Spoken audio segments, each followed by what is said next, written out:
Hello students, कैसे हैं आप लोग। आई होप आप लोग अच्छे होंगे। आज जो हम लोग पढ़ेंगे वो एजुकेशन फोर में जो टॉपिक है वो कलकत्ता विश्वविद्यालय आयोग, सैडलर कमीशन, ठीक है, या सैडलर आयोग 1917 से 19, इसके बारे में हम लोग पढ़ेंगे। देखिए, सैडलर आयोग आया कब था? 1917 में आया था, जो 1917 से 1919 तक रहा।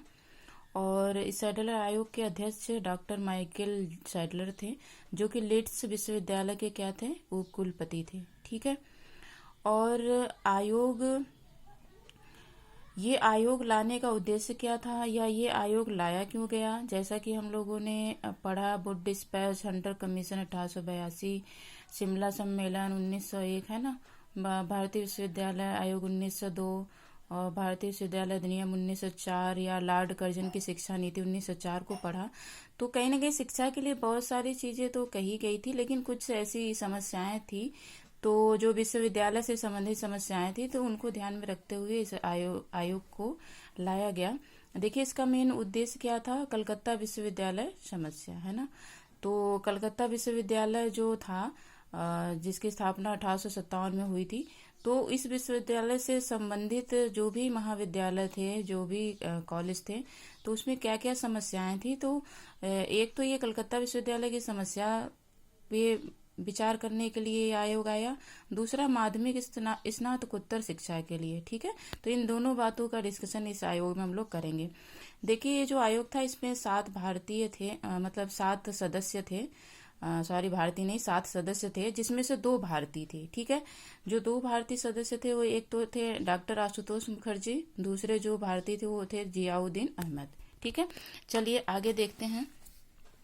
सैडलर आयोग 1917 से 19 की नियुक्ति, मतलब ये इसकी नियुक्ति क्यों हुई और कैसे आई। तो देखिए, इसको पढ़ते हैं। 1916 में बंगाल प्रांत के शिक्षा संचालक सर आशुतोष मुखर्जी ने सरकार को कलकत्ता विश्वविद्यालय की समस्याओं से अवगत कराया, ठीक है। 1916 में जो बंगाल प्रांत के शिक्षा संचालक थे उस समय, सर आशुतोष, जो कि इस आयोग के मेंबर भी थे, तो उन्होंने क्या किया? कलकत्ता विश्वविद्यालय की समस्याओं से सरकार को अवगत कराया। उस समय कलकत्ता विश्वविद्यालय में छात्रों की संख्या बहुत अधिक हो गई थी। कुछ विषयों पर स्नातकोत्तर कक्षाएं शुरू करने की बात भी सोची जा रही थी, और उससे संबंधित महाविद्यालयों पर उसकी पकड़ ढीली होती जा रही थी, ठीक है। यानी सारा मिक्सअप, हाउस पाउस सी चीजें चल रही थी, यानी कि जो विद्यार्थी थे उनकी संख्या भी बढ़ रही थी, और विषयों जो स्नातकोत्तर में विषय शुरू करने की भी बात चल रही थी, और जो उससे संबंधित महाविद्यालय थे उस पे भी शिक्षा का जो प्रसार था वो सही से हो नहीं पा रहा था। तो इन सारी समस्याओं को जो आशुतोष मुखर्जी हैं वो सरकार के सामने रखते हैं, ठीक है। आगे देखिए क्या है। अतः सरकार ने 14 सितंबर 1917 को कलकत्ता विश्वविद्यालय की इन सब समस्याओं का अध्ययन करने और उनके संबंध में अपने सुझाव देने के लिए लीड्स विश्वविद्यालय के कुलपति डॉक्टर माइकल सैडलर की अध्यक्षता में 7 सदस्यीय कलकत्ता विश्वविद्यालय की नियुक्ति की, ठीक है। यानी कि इस आयोग की नियुक्ति कब हुई? 14 सितंबर 1917 को कलकत्ता विश्वविद्यालय के लिए, ठीक है। और उस समय लीड्स विश्वविद्यालय के कुलपति जो माइकल सैडलर थे, इन्हीं की अध्यक्षता में, यानी 7 इसमें मेंबर थे, जिसमें कि कलकत्ता विश्वविद्यालय की क्या की गई, मतलब नियुक्ति की गई। साथ ही इस आयोग से अपेक्षा की वह अन्य भारतीय विद्यालयों का भी अध्ययन करें, ठीक है। यानी कि साथ में जो कलकत्ता विश्वविद्यालय है, इसके साथ साथ में जो आयोग है, सैडलर आयोग, इसने क्या किया? इसने ये भी एक अपेक्षा रखी कि जो इससे संबंधित जो महाविद्यालय विश्वविद्यालय है वो भी कहीं न कहीं उनके शिक्षा पर भी इस तरीके से ध्यान दिया जाए समग्र रूप से, ठीक है। चलिए आगे देखते हैं, ठीक है। अब देखिए, सुधार के लिए तो सुझाव दे दिया गया था, मतलब दिया इसने, चूंकि इस आयोग के सदस्य डॉक्टर माइकल सैडलर थे, है ना। तो इस जो सैडलर आयोग, सैडलर कमीशन था, तो इसके अध्यक्ष डॉक्टर माइकल सैडलर थे, तो इन्हीं के नाम पर इसको सैडलर आयोग के नाम से भी जाना जाता है। अब देखिए, आयोग का कार्य क्षेत्र, यानी किस कार्यों को, बातों को लेकर ये आयोग आया। देखिए, पहला क्या है? कलकत्ता विश्वविद्यालय की तत्कालीन स्थिति और समस्याओं का अध्ययन एवं सुधार के लिए सुझाव देना, यानी कि जो कलकत्ता विश्वविद्यालय की तत्कालीन स्थिति है, जो समस्या है, उसमें कैसे सुधार किया जाए, इससे संबंधित सुझाव मतलब दिया गया। और दूसरा क्या है, अन्य भारतीय विश्वविद्यालयों का अध्ययन करना और उसके आधार पर समस्त भारतीय विश्वविद्यालयों में सुधार के लिए सुझाव देना। दूसरा क्या है कि जो अन्य भारतीय विश्वविद्यालय हैं उससे संबंधित क्या करना है कि समस्त जो विश्वविद्यालय हैं उनमें शिक्षा प्रणाली को कैसे सुधारा जाए इसके बारे में भी चर्चा की गई। ठीक है, यानी इससे संबंधित भी इसमें बात की गई है कि इसमें क्या चीजें होनी चाहिए। अब चलिए आगे देख लेते हैं हम लोग आयोग का प्रतिवेदन। आयोग के प्रतिवेदन में क्या है, आयोग ने 17 माह के निरंतर परिश्रम के बाद मई 1919 में अपना प्रतिवेदन सरकार को प्रेषित किया। ठीक है, अब देखिए सेटलर कमीशन 1917 से 19 है ना, तो इसकी नियुक्ति तो 14 सितंबर 1917 को हो गई थी, लेकिन इसकी सारी समस्याओं का अध्ययन करने के बाद आयोग ने क्या किया कि 1919 में अपना प्रतिवेदन सरकार के समक्ष प्रेषित किया। ठीक है, अब देखिए आगे क्या है, यह प्रतिवेदन एक विस्तृत अभिलेख है जो 17 भागों में विभाजित है। अब देखिए ये जो सैडलर आयोग है ये बहुत ही इम्पोर्टेंट है, क्योंकि इसमें शिक्षा की एक तरीके से न्यू ही रखी गई। मतलब ये समझिए कि पहले क्या था कि हाई स्कूल के बाद सीधे स्नातक में चले जाते थे, लेकिन इसमें क्या इन्होंने क्या कहा कि पहले हाई स्कूल करेंगे, हाई स्कूल के बाद फिर इंटरमीडिएट होगा, फिर स्नातक में जाएंगे, जो कि कहीं ना कहीं इस समय भी हम लोग उस चीज को करते हैं। और स्नातक भी इन्होंने 3 वर्ष का किया, जिसको अभी हम लोग आगे पढ़ेंगे। चलिए ठीक है, फिर आगे देखिए इसमें माध्यमिक और विश्वविद्यालय शिक्षा के साथ साथ स्त्री शिक्षा, औद्योगिक शिक्षा और शिक्षक शिक्षा के विषय में भी सुझाव दिए गए। यानी इस आयोग ने जो माध्यमिक शिक्षा, विश्वविद्यालय शिक्षा, इसके साथ साथ स्त्री शिक्षा, औद्योगिक शिक्षा पर भी ध्यान दिया और शिक्षक शिक्षा पर भी। अब देखिए आगे क्या है, कलकत्ता विश्वविद्यालय आयोग की सुझाव एवं सिफारिशें। ठीक है, इसमें देखते हैं क्या है, माध्यमिक शिक्षा आयोग ने माना कि उच्च शिक्षा की प्रगति एवं गुणात्मक सुधार के लिए उसके पूर्व की माध्यमिक शिक्षा में सुधार करना पहली आवश्यकता है। आयोग का ये मानना था कि अगर उच्च शिक्षा में किसी भी विद्यार्थी को उत्तीर्ण होना है, अच्छा जानकारी प्राप्त करना है किसी विषय से संबंधित, तो उसे माध्यमिक शिक्षा जरूर प्राप्त करना चाहिए। इसीलिए उन्होंने माध्यमिक शिक्षा को मतलब प्रेफरेंस दिया, माध्यमिक शिक्षा को ज्यादा इम्पोर्टेंट बताया। ठीक है, आगे देखिए क्या कहा है इसने अपने सुझाव में, माध्यमिक शिक्षा बोर्ड की स्थापना की जाए। यानी कि जो भारत है, भारत में मतलब हर स्टेट में हर जगह माध्यमिक शिक्षा बोर्ड की स्थापना की जाए। नेक्स्ट क्या है, इंटरमीडिएट कक्षाओं को विश्वविद्यालयों से अलग कर दिया जाए। जो इंटरमीडिएट कक्षाएं जो विश्वविद्यालयों से पहले जुड़ी हुई थी, सब मिक्स थी, उसको इन्होंने क्या कहा कि ये अलग कर दिया जाए। ठीक है, आगे क्या है, इंटर कॉलेज या तो अलग खोले जाएं या हाई स्कूल में ही जोड़ दिया जाए। ठीक है, इनका एक पॉइंट ये भी रहा कि इंटर कॉलेज को या तो अलग ही खोल दिया जाए या हाई स्कूल के साथ इसको जोड़ दिया जाए, यानी हाई स्कूल 2 साल करने के बाद फिर इंटर 2 साल का किया जाए। आगे क्या है, व्यवसायिक शिक्षा की व्यवस्था। इन्होंने व्यवसायिक शिक्षा पे भी फोकस किया कि माध्यमिक शिक्षा में व्यवसायिक शिक्षा होना चाहिए। और नेक्स्ट क्या कहा, मातृभाषा के माध्यम से शिक्षा। इन्होंने ये कहा कि जो शिक्षा होना चाहिए वो क्या होना चाहिए, मातृभाषा में होना चाहिए। इससे जो विद्यार्थी होंगे उनको जो विषय है, जो बात है, वो सब समझने में आसानी होगी मातृभाषा के माध्यम से। ठीक है, आगे देखिए क्या है, भारतीय विश्वविद्यालय संबंधी सुझाव। यानी जो अभी तो कलकत्ता विश्वविद्यालय आयोग की सिफारिशें और हम लोगों ने पढ़ा, अभी क्या है भारतीय विश्वविद्यालय संबंधी इसने क्या सुझाव दिया। ठीक है, इस आयोग ने, अब इसको पढ़ते हैं। विश्वविद्यालय को सरकारी नियंत्रण से मुक्त कर दिया जाए। यानी जो विश्वविद्यालय, जितने भी विश्वविद्यालय हैं उसको सरकारी नियंत्रण से क्या कर दिया जाए, मुक्त कर दिया जाए, उसे स्वायत्त कर दिया जाए। यानी वो स्वयं ही अपने विश्वविद्यालय या अपने कॉलेज को चलाए।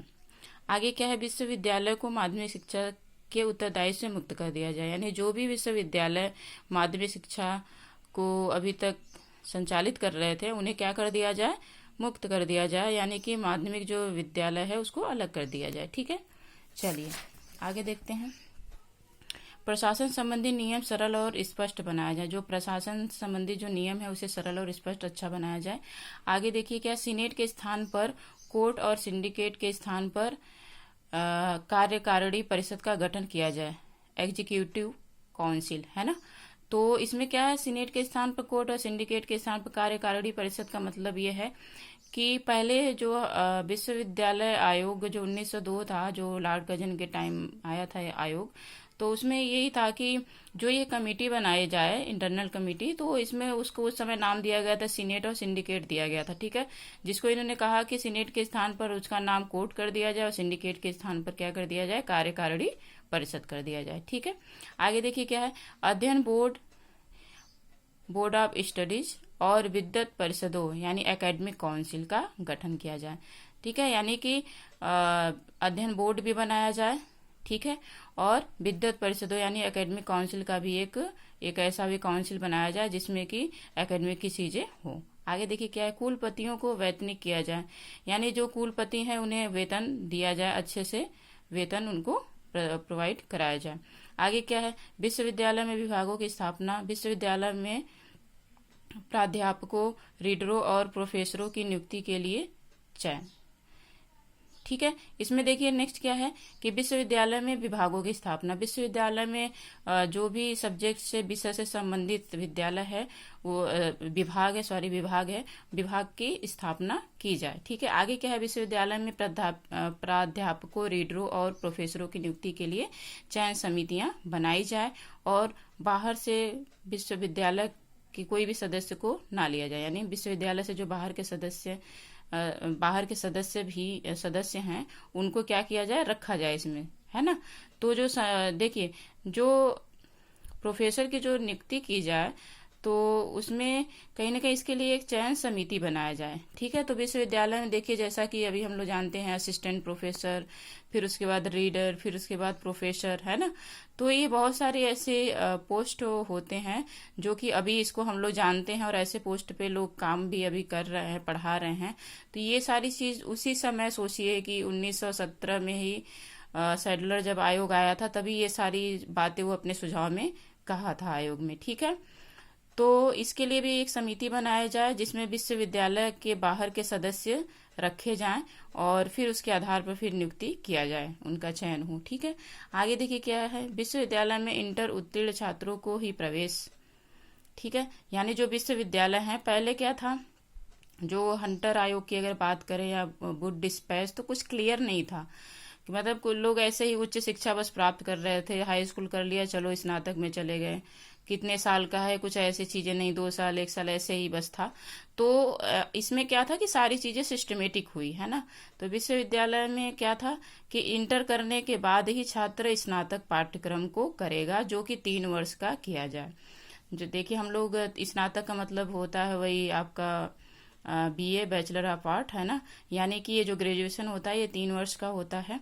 तो ये अभी हम लोग कर रहे हैं, ये 3 वर्ष तभी कर दिया गया था कि इसका जो पाठ्यक्रम है वो 3 वर्ष का किया जाए, ठीक है। आगे देखिए क्या है, विश्वविद्यालय में योग्य छात्रों के लिए 3 वर्षीय डिग्री कोर्स के साथ ऑनर्स कोर्स भी कराया जाए। यानी जो विश्वविद्यालय है उसमें जो योग्य छात्र है उनको 3 वर्ष का क्या किया जाए, डिग्री तो दिया जाए और साथ में ऑनर्स कोर्स भी दिया जाए। अभी देखिए आपका जो भी सेंट्रल यूनिवर्सिटी है वो कहीं ना कहीं ऑनर्स कोर्स कराती है, ठीक है। तो इसमें सीधे ये कह दिया गया था, कुछ समय ये तो नहीं कहा गया था कि केंद्रीय जो विश्वविद्यालय कुछ ऐसा नहीं, लेकिन इन्होंने सीधे कह दिया था इस आयोग ने कि विश्वविद्यालय में योग्य छात्रों को 3 वर्षीय डिग्री तो दी जाए और साथ में ऑनर्स भी दिया जाए, ठीक है, ऑनर्स कोर्स भी कराया जाए। आगे देखिए क्या है, विश्वविद्यालय में स्नातकोत्तर शिक्षण और शोध कार्य की उचित व्यवस्था हो। जो विश्वविद्यालय है, विश्वविद्यालय में कहीं ना कहीं स्नातकोत्तर का मतलब यह है कि पोस्ट ग्रेजुएशन, MA से मतलब है मास्टर ऑफ आर्ट, ठीक है। स्नातक का मतलब होता है BA और स्नातकोत्तर का मतलब होता है MA यानी पोस्ट ग्रेजुएशन, ठीक। तो विश्वविद्यालय में स्नातकोत्तर शिक्षण और शोध कार्य की उचित व्यवस्था की जाए, ठीक है। ये भी इन्होंने सुझाव दिया। आगे क्या है, विश्वविद्यालय में शारीरिक शिक्षा यानी डायरेक्टर ऑफ फिजिकल एजुकेशन संचालक की नियुक्ति, यानी जो विश्वविद्यालय है उसमें भी एक संचालक की नियुक्ति की जाए, मतलब शारीरिक शिक्षा संचालक की नियुक्ति की जाए जो कि शारीरिक शिक्षा के बारे में जानते हो, जो फिजिकल एजुकेशन, जैसा कि अभी आप देखेंगे कॉलेज वगैरह में BPED MPED वगैरह का आपको कोर्स कराया जाता है, तो ये सारा फिजिकल एजुकेशन के अंतर्गत ही आता है, ठीक है। तो ये उस समय ये बात रख दी गई थी शारीरिक शिक्षा का, ठीक। आगे देखिए क्या है, विश्वविद्यालय में व्यावसायिक विषयों, कानून, चिकित्सा, इंजीनियरिंग के अध्ययन की व्यवस्था कराई जाए। इसमें एक सुझाव ये भी दिया गया आयोग के द्वारा कि विश्वविद्यालय में जो व्यावसायिक विषय है वो जैसे कानून का मतलब है जैसे LLB लॉ वगैरह, है ना, और चिकित्सा, मेडिकल से संबंधित, इंजीनियरिंग, कुछ मतलब जो टेक्निकल है ना, या आईटी, कुछ ऐसे इन्होंने रखा कि व्यावसायिक विषय भी होना चाहिए, इसकी भी व्यवस्था महाविद्यालय विश्वविद्यालय में होना चाहिए। ठीक है, आगे चलिए पढ़ते हैं। कलकत्ता विश्वविद्यालय संबंधी सुझाव। देखिए, वो तो अभी भारतीय विश्वविद्यालय संबंधी जितने भी भारत में विश्वविद्यालय उससे संबंधित सुझाव दिया गया। अब इस आयोग ने कलकत्ता विश्वविद्यालय से संबंधित भी कुछ ऐसी बातें रखी गई है। देखिए क्या है, ढाका वर्तमान बांग्लादेश तत्कालीन बंगाल प्रांत। ये ढाका उस समय वर्तमान बांग्लादेश जो तत्कालीन बंगाल प्रांत का ही एक भाग था, में शीघ्र ही आवासीय शिक्षण विश्वविद्यालय की स्थापना की जाए। ठीक है, यानी कि उस स्थान पर जो बंगाल में जगह था वहां पर शीघ्र ही शिक्षण व्यवस्था क्या हो, आवासीय हो। किसमें? विश्वविद्यालय में। ठीक है, आगे देखिए क्या है, कलकत्ता में स्थित सभी महाविद्यालयों को विश्वविद्यालय से इस प्रकार जोड़ा जाए कि वे विश्वविद्यालय के शिक्षण कार्य के रूप में कार्य करें।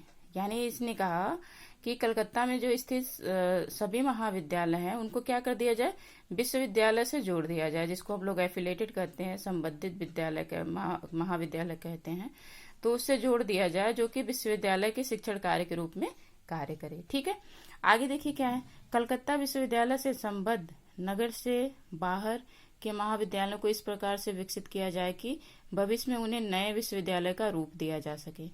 ठीक है, यानी जो कलकत्ता विश्वविद्यालय से संबद्ध नगर से बाहर जो महाविद्यालय हैं उनको विश्वविद्यालय से इस तरीके से जोड़ा जाए कि भविष्य में जब वो महाविद्यालय विकास करे और वहां पे सब चीज बहुत अच्छा चले तो एक विश्वविद्यालय का भी रूप दिया जा सके उसको, उसकी कार्यशैली, उसकी सफलता के आधार पर। ठीक है, किसके? महाविद्यालय के। ठीक, आगे देखिए क्या है, कलकत्ता विश्वविद्यालय में पर्दानसीन युवतियों की शिक्षा व्यवस्था की जाए जिससे महिलाएं उच्च शिक्षा के अधिकार से वंचित न हो। ठीक है, तो देखिए कलकत्ता विश्वविद्यालय में कहीं ना कहीं पर्दा, जो उस समय पर्दा बहुत चलता था, तो इसमें ये कहा गया है कि जो पर्दा निशीन जो युवतियां हैं, जो युवती हैं, महिलाएं हैं, उनके लिए भी उच्च शिक्षा की व्यवस्था की जाए ताकि वो उच्च शिक्षा से किसी भी प्रकार से वंचित ना हो। ठीक है, तो चलिए, आई होप आप लोगों को सैडलर कमीशन 1917 से 19 समझ में आया होगा। और इस आयोग के अंतर्गत हम लोगों ने पढ़ा, इसमें देखिए सबसे ज्यादा फोकस आपका उच्च शिक्षा और रहा, और माध्यमिक शिक्षा पे इन्होंने कहा कि उच्च शिक्षा प्राप्त करने से पहले माध्यमिक शिक्षा पे फोकस होना चाहिए।